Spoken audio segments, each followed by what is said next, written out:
اعوذ باللہ من الشیطان اللعین الرجیم بسم اللہ الرحمن الرحیم وبہ نستعین وہو خیر ناصر ومعین الحمد للہ رب العالمین وصلی اللہ علی محمد وآلہ الطیبین الطاہرین المعصومین۔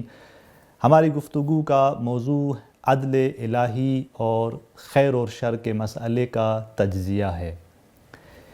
یہ گفتگو جس کتاب کو محور قرار دیا جا رہا ہے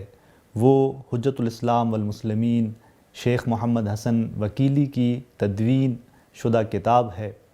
کہ اہم مطالب ہم اس کتاب سے لے آئیں گے اور اس کو یہاں پر آپ کے لیے تبیین اور تفسیر کریں گے کہ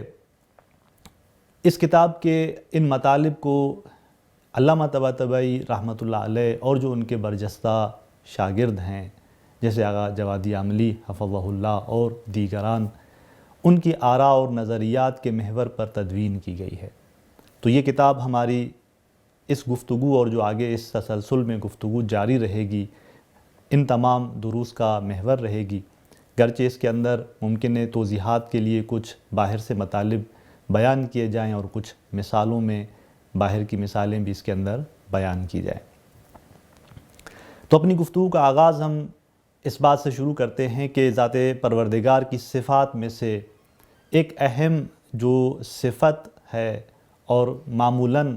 لوگوں کے مختلف سوالوں کا مرکز اور محور بھی رہتی ہے، وہ ذات پروردگار کے عدل کی صفت ہے۔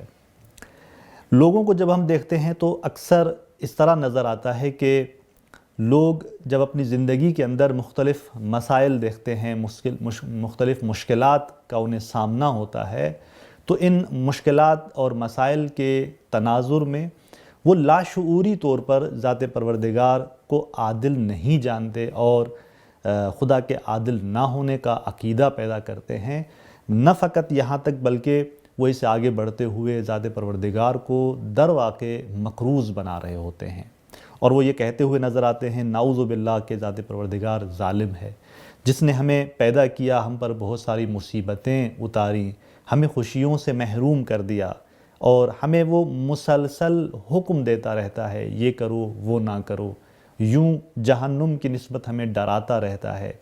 یعنی ایسے لگتا ہے کہ یہ لوگ کہتے ہیں نعوذ باللہ ہم ذات پروردگار کے ہاتھ میں وہ کٹ پتلیاں ہیں کہ جن کو جس طرح وہ چاہے کھیلتا ہے۔ تو یہ لاشعوری طور پر اس عقیدے اور نظریے پر آ جاتے ہیں بہت سارے لوگوں کے اندر، ہم نے یوں دیکھا ہے۔ لیکن سوال یہ ہے کہ کیا واقعاً اس طرح ہے؟ کیا ذات پروردگار نعوذ باللہ ظالم ہے؟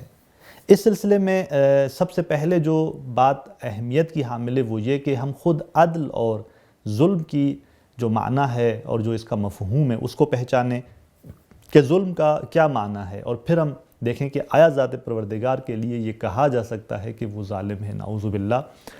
تو اس سلسلے میں ظلم کی ایک جو تعریف کی جاتی ہے وہ یہ کہ دوسروں کے حقوق کا احترام نہ کرنا، ان کی رعایت نہ کرنا، یہ ایک ظلم کا معنی کیا جاتا ہے۔ اگر اس کے تناظر میں کچھ مثالوں کو ہم دیکھیں، مثلا ایک انسان اس کے باوجود کہ جب وہ کسی کا مقروض ہوتا ہے اور قرض دینے کی صلاحیت اور طاقت بھی رکھتا ہے، لیکن اس کے باوجود وہ اس دوسرے شخص کا قرض نہیں دیتا، یعنی در واقع کیا کر رہا ہوتا ہے، وہ اس دوسرے کے حق کو ادا نہیں کر رہا ہوتا، تو ہم اسے کہتے ہیں کہ یہ اس کے حق میں ظلم کر رہا ہے۔ اسی طرح ایک اور مثال آپ دیکھیں، اگر کوئی شخص بغیر اجازت کے کسی کی جائیداد پر قبضہ کرتا ہے تو یہاں پر یہ در واقع اس کے حق کے مالکیت کا خیال نہیں کر رہا ہوتا اور اس کو لحاظ نہیں کر رہا ہوتا۔ یا یہاں پر ہم کہیں کہ کوئی شخص مثلا ناجائز طریقے پہ کسی شخص کو اپنی قید میں رکھتا ہے، تو یہاں پر وہ کیا کر رہا ہوتا ہے، اس دوسرے شخص کی آزادی کے حق کو پامال کر رہا ہوتا ہے۔ تو یوں بہت سارے مصادیق اور نمونے ہمارے سامنے ہیں۔ یہ وہ نمونے ہیں جہاں ایک انسان دوسرے انسان پہ ظلم کر رہا ہوتا ہے، ایک انسان دوسرے انسان کے حق کو تلف کر رہا ہوتا ہے، ضائع کر رہا ہوتا ہے، پامال کر رہا ہوتا ہے۔ تو یہ ظلم کی تعریف ہے۔ اب آتے ہیں عدل کسے کہتے ہیں، تو اسی کا نقطہ مقابل عدل ہے، یعنی دوسروں کے حقوق کی رعایت کرنا،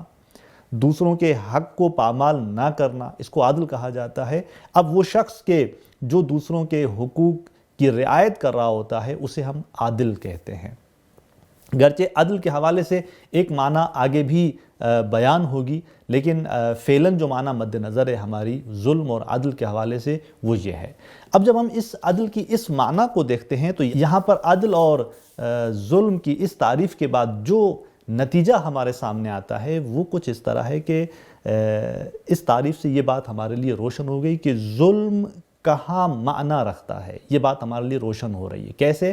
دیکھیں، ہم نے تعریف جو ظلم کی اس سے یہ بات روشن ہوئی کہ ظلم کیا کہا جاتا ہے جب کسی کے حق کو پامال کیا جائے۔ تو اس کا مطلب یہ ہے کہ پہلے حق ہونا چاہیے، کسی کا حق ہونا چاہیے، اور پھر دوسرا آ کر اس حق کو پامال کرے، اس کے بعد ظلم معنی پیدا کرتا ہے، اور وہ شخص جو حق کو پامال کر رہا ہوتا ہے اسے ظالم کہا جاتا ہے۔ یہ نتیجہ آپ کے ذہن میں رہے۔ اب ہم آتے ہیں اس بات کی طرف کہ آپ دیکھیں، اس مثال کو ذرا سا ذہن میں رکھیں کہ فرض کرتے ہیں کہ ایک ایسا بادشاہ ہے اپنی مملکت کے اندر جو مہرباں ہے، جو اپنی ساری دولت اور اپنی جو اس کا سرمایہ ہے وہ غریبوں پر بانٹ رہا ہوتا ہے اور اپنے عوام پر بانٹ رہا ہوتا ہے، احسان کی صورت میں، ایک مہرباں بادشاہ اور حاکم کی صورت میں۔ یہی شخص جب ایک گلی سے گزر رہا ہوتا ہے، دیکھتا ہے کہ کونے میں چند جو ہیں وہ فقیر لوگ بیٹھے ہوئے ہیں۔ پھر جب ان کے پاس جاتا ہے، گزرتا ہے، دیکھتا ہے تو اس کے دل میں یہ خیال آتا ہے کہ ان پر احسان کرے، ان کی مدد کرے، اور وہ یوں اپنی حکمت اور مصلحت کے مطابق ان پر احسان یہ کرتا ہے کہ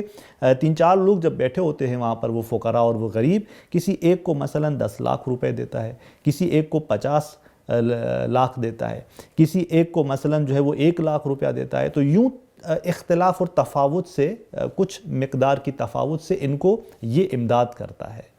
اب سوال یہ ہے کہ جب اس نے یہ فرق کیا، کچھ کو کچھ مقدار میں پیسے دیے اور کچھ کو کچھ زیادہ مقدار میں دیے، تو یہ کہا جا سکتا ہے کہ یہ بادشاہ یہاں پر ظالم ہے؟ کیا یہ کہا جا سکتا ہے، یہ دعویٰ کیا جا سکتا ہے کہ اس نے اس پر ظلم کیا ہے جس کو اس نے کم پیسے دیے، جس کی اس نے کم مقدار میں مدد کی ہے؟ حقیقت یہ ہے کہ یہ نہیں کہا جا سکتا۔ کیوں؟ اس لیے کہ بادشاہ یہاں پر احسان اور مہربانی کے انداز سے ان پر احسان کر رہا تھا۔ ان کا بادشاہ پر تو کوئی حق نہیں تھا، ایسے شخص پر ان کے حقوق نہیں تھے کہ ہم کہیں کہ وہاں پر کوئی ان کا حق تھا اور ان کے حق کو پامال کیا گیا، حق کی رعایت نہیں کی گئی۔ نہیں، ایسی کوئی چیز نہیں تھی۔ ہاں، یہ کہا جا سکتا ہے کہ اگر وہ بادشاہ عقل مند ہے، دانا ہے، تو حکمت رکھتا ہے اور اپنی حکمت کے مطابق اس نے یوں جو ہے اپنی رقم کو تقسیم کیا ہے۔ لیکن اگر وہ عقل مند نہیں ہے، دانا نہیں ہے، تو ظالم پھر بھی نہیں ہے۔